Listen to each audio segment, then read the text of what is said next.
এখন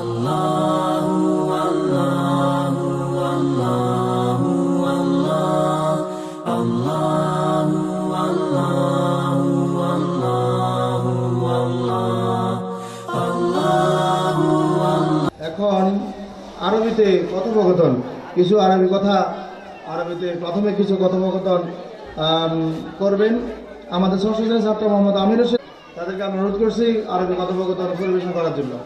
كتاب الله دستوري وخير الخلق أسوتنا.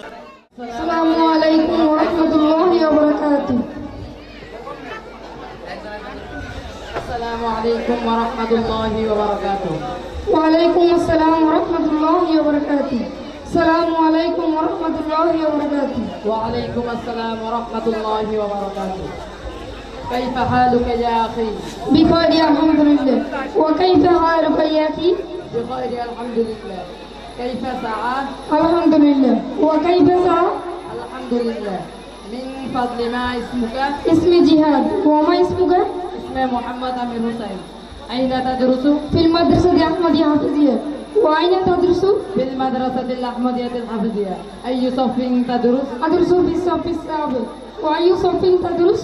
أدرس في الصف الثالث. ما اسم أبيك؟ اسمي أبي جهني. وما اسم أبيك؟ اسم أبي محمد مصطفى. ماذا تعمل أبيك؟ أبي سلطان عميل.